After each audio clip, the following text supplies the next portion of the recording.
नमस्कार दोस्तों, स्वागत है आप सबों का। तो दोस्तों, जैसा कि अभी लगातार हम लोग देख रहे हैं कि कुछ कुछ ऐसी बातें जो हम लोगों के सामने आ रही है, तो चलिए उस टॉप 5 बातों का आज हम लोग यहाँ पे जिक्र करते हैं जो भी लगातार सुर्खियों में है। सोशल मीडिया चाहे जो मेन स्ट्रीम मीडिया है, सभी में अभी लगातार इसी को लेकर चर्चाएं बहुत तेज है, जो अभी हमारे देश में ट्रेंडिंग है।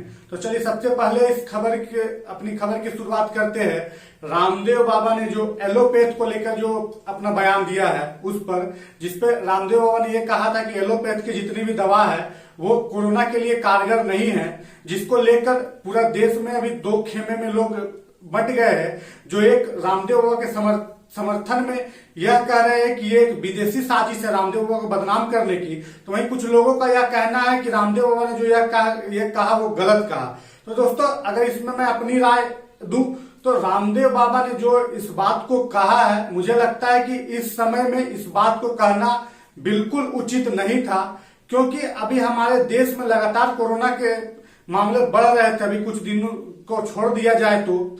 और इस बीच जो हमारे देश में जो कोरोना के बचाव के गिने चुने जो कुछ ऐसे तकनीक हमारे पास थे, उसमें सबसे बड़ी एक एलोपैथ थी, जहां पे बहुत से पूरे विश्व के वैज्ञानिक, हमारे देश के वैज्ञानिक ने मिलकर इस कोरोना से बचने के लिए एक दवा बनाई। और उसको लेकर इस समय यह विवाद खड़ा करना कि ऑक्सीजन से कम मौत और इस दवा को लेने से बहुत ज्यादा मौत हो रहा है, इस समय इस बात को कहना उचित नहीं था। क्योंकि इससे पहले भी अगर हम लोग इस मुद्दे को देखते हैं तो अभी तक कुछ दिन पहले भारत के जो विपक्ष के कुछ प्रमुख नेता थे, उन्होंने हमारे वैक्सीन पर ही सवाल खड़ा कर दिया था, जिसका आज तक उसका परिणाम यह है कि आज भी ग्रामीण क्षेत्रों में लोग वैक्सीन लेने से डर रहे हैं। उनके मन में बहुत तरह का प्रश्न है।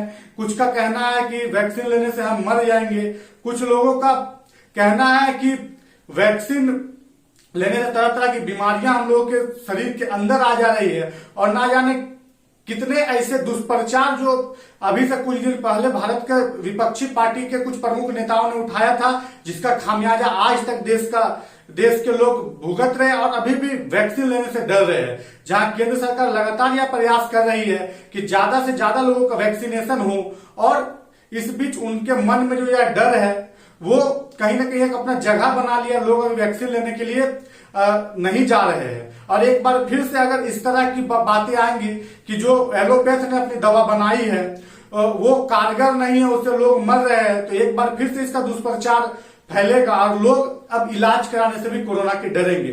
तो अभी जो रामदेव बाबा ने इस एलोपैथ पर ये जो बात कही है वो बिल्कुल गलत है। उन्हें अभी ये बात नहीं कहना चाहिए था, क्योंकि अभी हमें कोरोना से जल्द जीतना है। उसके लिए एलोपैथ, होम्योपैथ, आयुर्वेद, जिसकी जरूरत लेने पड़े उसकी जरूरत लेकर जल्द से जल्द इस देश से कोरोना को भगाने की ओर हमारे देश को बढ़ना चाहिए। तो चलिए दोस्तों, दूसरी जो हमारे मुद्दा अभी लगातार हम लोग देख रहे हैं तो ट्विटर को लेकर है। जैसा कि अभी से कुछ दिन पहले भारतीय जनता पार्टी के वरिष्ठ नेता भाजपा प्रवक्ता संबित पात्रा ने एक टूल किट को एक्सपोज किया था, जो कांग्रेस के द्वारा बनाया गया या कहा जा रहा था। जो उन्होंने मेन स्ट्रीम मीडिया में आकर उन्होंने इस बात का जिक्र किया था कि भारत के विपक्ष के जो सबसे प्रमुख पार्टी है कांग्रेस पार्टी, उन्होंने एक टूल किट तैयार की कि किस तरह से नरेंद्र मोदी सरकार को बदनाम करना है, हिंदुओं को बदनाम करना है,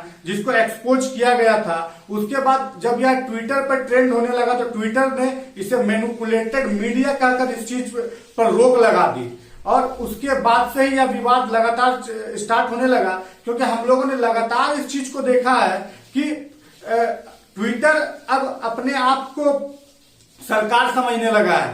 कभी किसी का ट्विटर अकाउंट को बैन कर देना, तो और पक्षपात बहुत ही ज्यादा ट्विटर की तरफ इधर होने लगा है। अभी तक कुछ दिन पहले चाहे वो कंगना रनावत का ट्विटर अकाउंट सस्पेंड होना हो, चाहे अभी संबित पात्रा, स्मृति ईरानी जैसे दिग्गज भाजपा नेत्रियों के जो वो टूल किट के बारे में मैनिपुलेटेड, बिना किसी तथ्य के उसे मैनिपुलेटेड कह देना हो।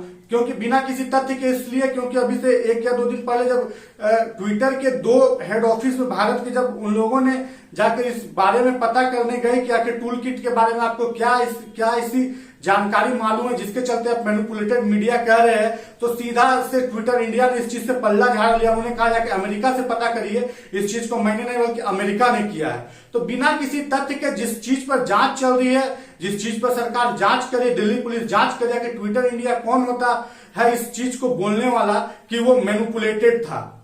आज लगातार अभी हम लोग देख रहे हैं शर्जील उस्मानी जो लगातार विवादित ट्वीट करता है, एक बार भी उसका ट्विटर अकाउंट सस्पेंड करने की ट्विटर की हिम्मत नहीं हुई। असादुद्दीन ओवैसी और ना जाने कितने ऐसे नाम हैं जिन्होंने विवादित ट्वीट किया, लेकिन उन लोगों पर एक बार भी एक्शन नहीं ट्विटर की तरफ से किया गया। लेकिन कंगना रनावत का बार बार ट्विटर अकाउंट को सस्पेंड कर देना, बहुत से ऐसे ट्विटर अकाउंट है जिसे बिना किसी तथ्य के ट्विटर सस्पेंड कर देता है। इसको लेकर अब केंद्र सरकार भी अभी एक्टिव हुई है, सजग हुई है और अभी लगातार इस चीज में भी नकेल कसने का काम किया जा रहा है। तो ट्विटर इंडिया बिना किसी तथ्य का किसी भी अकाउंट को सस्पेंड नहीं कर सकता है और किसी भी चीज को बिना तथ्य के मैनिपुलेटेड नहीं कर सकता है। यह देश लोकतंत्र से चलता है और जिस चीज पर अभी जांच चल रही है उस चीज पर ट्विटर कोई नहीं होता है इस चीज को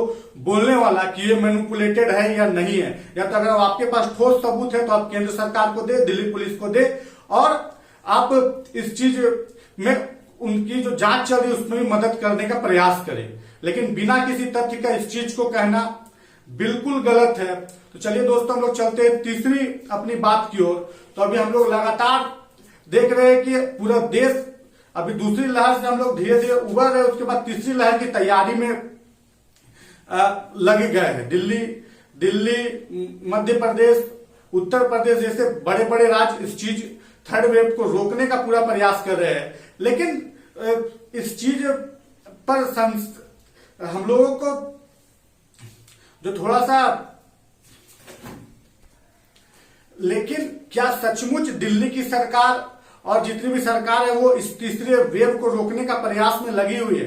क्योंकि अभी आज 26 मई को हम लोगों ने देखा कि किसान आंदोलन में एक बहुत विशाल किसान आंदोलन करने की तैयारी चल रही थी और दिल्ली के मुख्यमंत्री अरविंद केजरीवाल की पार्टी ने इसका समर्थन किया है और बहुत से विपक्ष के पार्टियों ने इस जो आंदोलन इसका समर्थन किया है।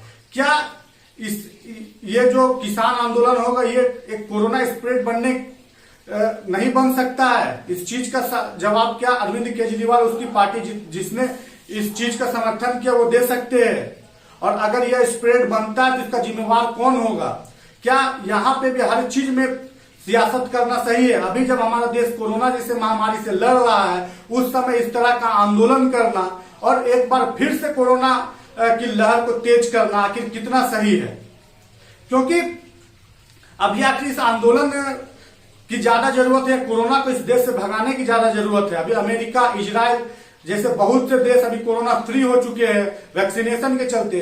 क्या अभी जो इन लोग जितनी ताकत लगा रहे हैं नरेंद्र मोदी सरकार को बदनाम करने का, तरह तरह के षड्यंत्र रचकर आंदोलन करने का, क्या इसको छोड़कर अभी वैक्सीनेशन को लेकर क्या लोग जागरूकता नहीं फैला सकते थे?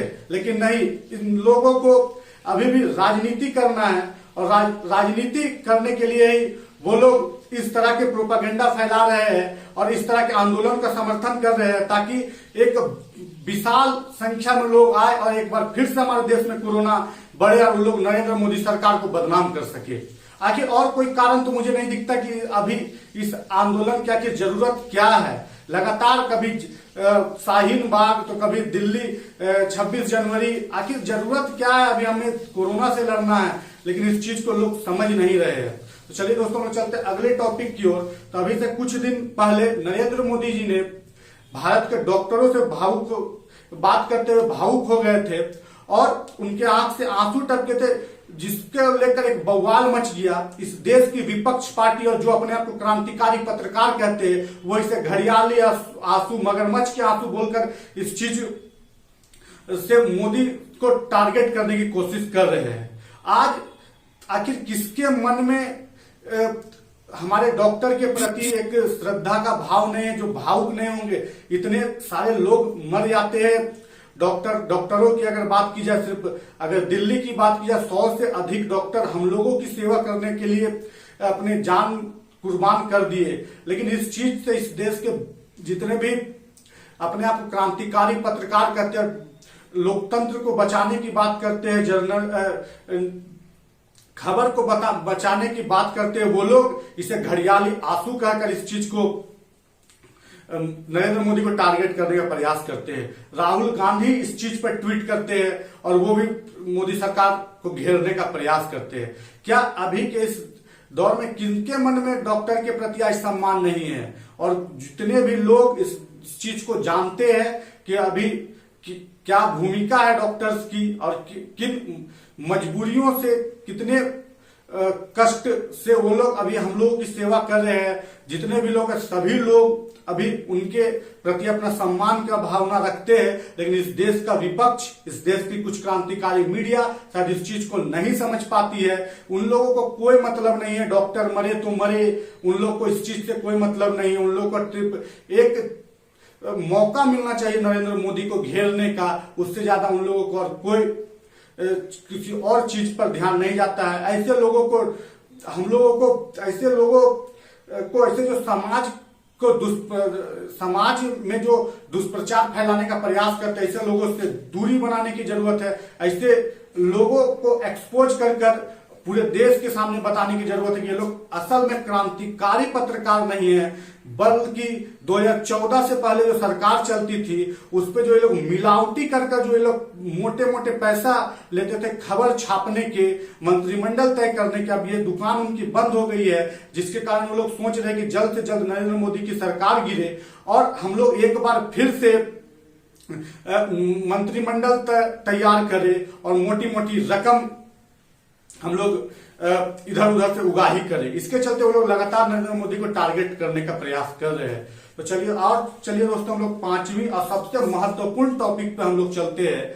जी हाँ, अभी कुछ दिन पहले पटना में खान सर ने एक वीडियो बनाया था जहां पे उन्होंने कुछ ऐसी बातों को कहा था जिसको लेकर भारत में ये बहुत ही ट्रेंडिंग टॉपिक बन गया और बहुत से लोगों ने इस पे खान सर को टारगेट किया। कुछ लोगों ने कहा कि खान सर मुसलमान नहीं है, कुछ लोगों ने कहा खान सर संघी है, संघ के विचारधारा को सपोर्ट करते हैं, खान सर को अपना असली नाम बताना चाहिए।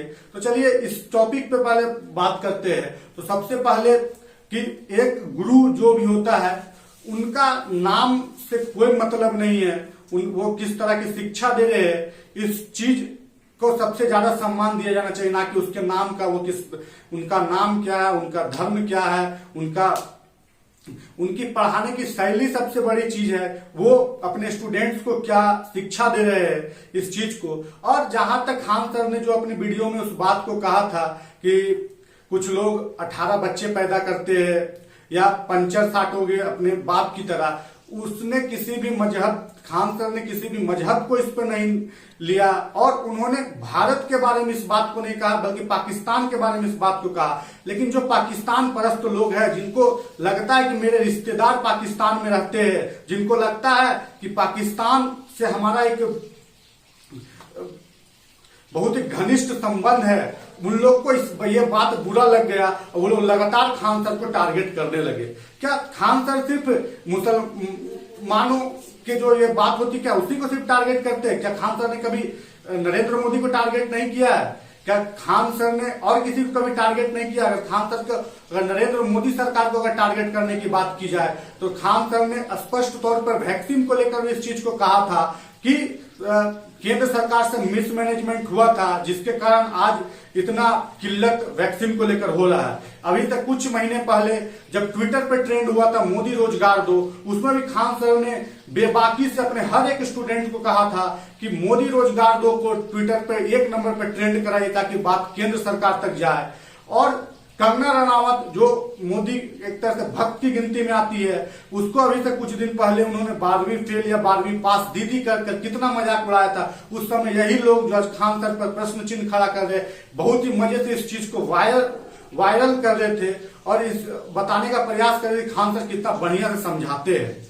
अभी से कुछ दिन पहले अभी फिलिस्तीन और इजराइल की जो अभी जो हम लोग वार चल रहा था उसमें भी अगर प्रश्न चिन्ह खड़ा करना है तो क्या उस खान सर ने वहां पे जो एक बात कही थी, क्या उस चीज पे प्रश्न चिन्ह खड़ा नहीं हो सकता कि अगर गाजा से 300 अगर मिसाइल एक साथ आता है तो इजराइल के पास इतनी शक्ति है कि वो उसका एक मिसाइल उसे जाके डिफ्यूज उसके 200 मिसाइल को खत्म कर सकता है।